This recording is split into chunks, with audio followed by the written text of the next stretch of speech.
Hello guys, welcome to our channel. তো কেমন আছো বন্ধুরা? আশা করি সবাই খুব ভালোই আছো। তো আমরা গিয়েছিলাম সোনামুখীর মেলা।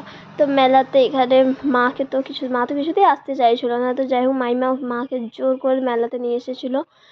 তো এখানে আমি গিয়েছিলাম, ছোটো মাইমা, ছোটো মামা আর বড় মামার ছেলে আর মেয়ে গিয়েছিলো। আর এইদিকে পুচকুটা তো এদের ঝোঁক দেখেই হাঁ হয়ে যাচ্ছে। এ বলছে এটাতে চাপবো, ও বলছে ওটাতে চাপবো। আর ভাই তো বলছে আমি ব্রেক ডান্সে চাপবো, বাট চাপাইনি। আর এখানে বুনু তো ফ্রিতেই চেপে নিয়েছে মিকি মাউসে।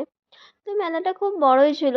আর আমার তো সব জিনিসই, যেই দোকানে যাচ্ছে সেই দোকানে সব জিনিসই পছন্দ হয়ে যাচ্ছে। আমার পুতুলগুলো কিনতে মন যাচ্ছিলো, বাট মা কিনে দেয়নি, কারণ মা বলছে আমি বড়ো হয়ে গেছি। কী জানি, হয়তো বড়ো হয়ে গেছি। তো যাই হোক, এখানে খাবার বলতে খেয়েছিলাম ভেলপুরিটা, খেতে অসাধারণ ছিল। আর আমরা পাপড়ি চাট খেয়েছিলাম। আর সাইডে চপের দোকান ছিল, তো সাইডে লস্যি খেয়ে আমরা মেলা থেকে বাড়ি যাচ্ছি। তো দেখা হচ্ছে নেক্সট ব্লগে। টাটা।